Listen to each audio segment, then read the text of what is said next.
പാലക്കാട് കോൺഗ്രസിൽ പൊട്ടിത്തെറി. ഡിസിസി നേതൃത്വത്തിനെതിരെ രൂക്ഷ വിമർശനവുമായി കോട്ടായി മണ്ഡലം കോൺഗ്രസ് കമ്മിറ്റി. ഗ്രൂപ്പിസം മാത്രമാണ് പാലക്കാട് കോൺഗ്രസിൽ നടക്കുന്നതെന്ന് കോട്ടായി മണ്ഡലം പ്രസിഡന്റ് മോഹൻകുമാർ. ജില്ലയിൽ കോൺഗ്രസിനെ ശക്തിപ്പെടുത്താനുള്ള പ്രവർത്തനം നടക്കുന്നില്ലെന്നും ഗ്രൂപ്പ് നേതാക്കളുടെ താൽപര്യം മാത്രമാണ് സംരക്ഷിക്കുന്നത് എന്നുമാണ് കോട്ടായി മണ്ഡലം കോൺഗ്രസ് കമ്മിറ്റിയുടെ ആരോപണം. നട്ടെല്ലില്ലാത്ത നേതൃത്വമാണ് പാലക്കാട്ടേതെന്നും മണ്ഡലം പ്രസിഡന്റ് മോഹൻകുമാർ ആരോപിച്ചു. പാർട്ടി വിരുദ്ധ പ്രവർത്തനം നടത്തുന്നവർക്കെതിരെ കോൺഗ്രസ് നേതൃത്വം നടപടിയെടുക്കുന്നില്ല. കോട്ടായി പഞ്ചായത്തിലെ 2 മെമ്പർമാർക്കെതിരെ നടപടിയെടുക്കണം. പാലക്കാട് ജില്ലാ കോൺഗ്രസ് കമ്മിറ്റി യോഗത്തിലും വിഷയം ചർച്ച ചെയ്തിട്ടും നടപടിയെടുത്തില്ല. മുതിർന്ന നേതാക്കളും വിഷയത്തിൽ ഇടപെട്ടില്ല. നേതൃത്വത്തിന്റെ വഞ്ചനാപരമായ നിലപാടിലും ഗ്രൂപ്പ് കളിയിലും മനംമടുത്താണ് 14 പേർ രാജിവെച്ചത്.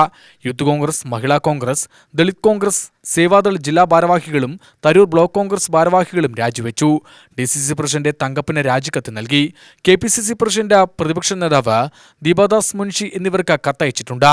മറുപടി തൃപ്തികരമല്ലെങ്കിൽ കൂട്ടരാജിയുണ്ടാവും. കോട്ടായിലെ കോൺഗ്രസ് പ്രവർത്തകർ ഇനി ഒരു പരിപാടിയിലും പങ്കെടുക്കില്ല. എന്തു നടപടി കോൺഗ്രസ് സ്വീകരിച്ചാലും പ്രശ്നമില്ല. അടുത്ത ദിവസം വിപുലമായ കമ്മിറ്റിയും കോട്ടായിൽ കോൺഗ്രസ് വിളിച്ചു ചേർക്കുമെന്നും അദ്ദേഹം അറിയിച്ചു. ഇന്ത്യൻ നാഷണൽ കോൺഗ്രസിനെ ശക്തിപ്പെടുത്താനുള്ള പോരാട്ടവുമായി വന്ന ഞങ്ങളല്ല ഇവിടെ പ്രധാനം. ഗ്രൂപ്പ് മുതലാളിമാരുടെ പെട്ടി ചുമക്കുന്ന ആൾക്കാർക്ക് മാത്രമേ ഇവിടെ പദവിയും അധികാരവും കിട്ടുകയുള്ളൂ എന്നുള്ള ദയനീയ യാഥാർത്ഥ്യം. കോട്ടായിൽ കോൺഗ്രസിന് ഗ്രൂപ്പില്ല. പക്ഷേ ഇപ്പോഴാണ് ഈ അധികാരത്തിൻ്റെ ഇത് കിട്ടണം പറഞ്ഞിട്ടാണ് ഈ കാര്യങ്ങൾ നിൽക്കുന്നത്. ഗ്രൂപ്പ് നേതാക്കന്മാർക്ക് അവരുടെ താല്പര്യങ്ങളുണ്ടാകും. ഞങ്ങൾ ഈ പറഞ്ഞപ്പോൾ കോൺഗ്രസിലെ ഗ്രൂപ്പ് എന്നത് യാഥാർത്ഥ്യമാണ്. ഗ്രൂപ്പ് ആയിക്കോട്ടെ, പക്ഷേ കോൺഗ്രസിൻ്റെ ഒരു പൊതുവായ പ്രശ്നം വരുന്ന സമയത്ത് ഈ മെമ്പർമാരായിട്ട് കോൺഗ്രസിൻ്റെ ശമ്പളം വാങ്ങിക്കൊണ്ടിരിക്കുന്ന ആളുകൾ ഒരു പരിപാടിയിലും പങ്കെടുക്കുന്നില്ല. മഹാനായ ഉമ്മൻചാണ്ടി മരിച്ചിട്ട് ആ പരിപാടിയിൽ പങ്കെടുക്കുന്നില്ല. മൻമോഹൻ സിംഗ്, നമ്മുടെ ആദരണീയ പ്രധാനമന്ത്രി, മരിച്ചിട്ട് പങ്കെടുക്കുന്നില്ല. CPM-ൻ്റെയും BJP-ൻ്റെയും പ്രതിനിധികൾ പങ്കെടുക്കുന്ന ആ ഇതിൽ പോലും ഇവർ പങ്കെടുക്കുന്നില്ല. അതെല്ലാം നമ്മൾ വിശദീകരിച്ച് കാണിച്ചിട്ടും ഈ പാർട്ടിയുടെ ശമ്പളം പറ്റി വാങ്ങി കഴിക്കുന്ന അദ്ദേഹത്തിൻ്റെ ഭാര്യയാണ് കോർപ്പറേറ്റ് ഇവിടുത്തെ ക്ഷീര സഹകരണ സംഘത്തിൻ്റെ സെക്രട്ടറി. അവിടെ നിന്നും ശമ്പളം വാങ്ങുന്നു, ഇവിടെ നിന്നും ശമ്പളം വാങ്ങുന്നു.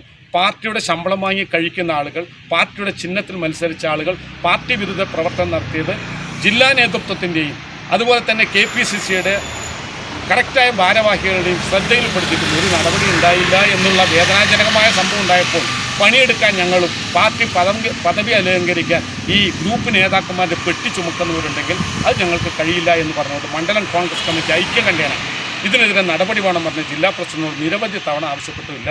അതിൻ്റെ പ്രതിഷേധത്തിൻ്റെ തന്നെ ഭാഗമായാണ് ഇന്ന് ഈ പറഞ്ഞ രാജി മുഴുവൻ ഉണ്ടായത്. UTV news, Palakkad.